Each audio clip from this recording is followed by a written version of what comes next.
Welcome to Nestor Lakay Channel. Ang lulutuin po natin ngayong araw na to, magluluto tayo ng ginisang ampalaya with hipon. Ampalaya con hipon. Mag-isa po muna tayo ng bawang at sibuyas.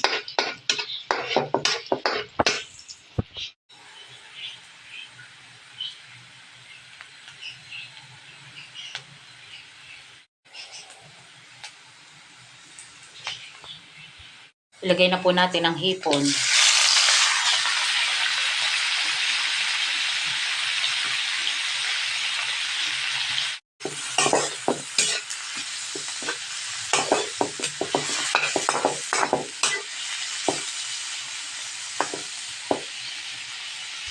Lagyan natin ng konting toyo.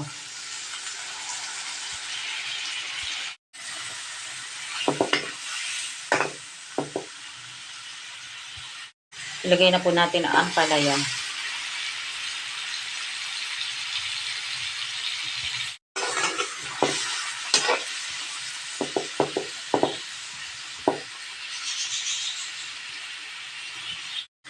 Lagyan natin ng seasoning na pampalasa.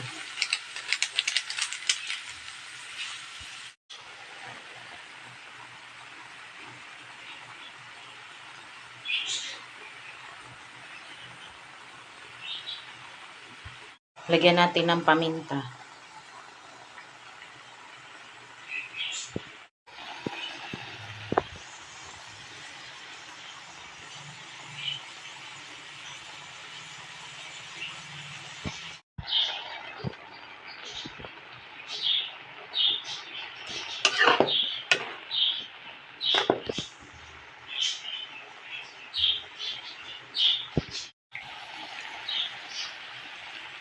Luto na po ang ating ginisang ampalaya with hipon o ampalaya con hipon. Masarap at madaling lutuin. Luto na po ang ating ginisang ampalaya with hipon o ampalaya con hipon. Masarap at madaling lutuin at healthy ulam. Maraming salamat po sa panonood nyo po ng aming channel, Nestor Lakay Channel, at huwag nyong kalimutan mag-like, share, and subscribe po sa aming channel. Maraming salamat po and God bless po sa ating lahat. Ulam for today. Kain po tayo.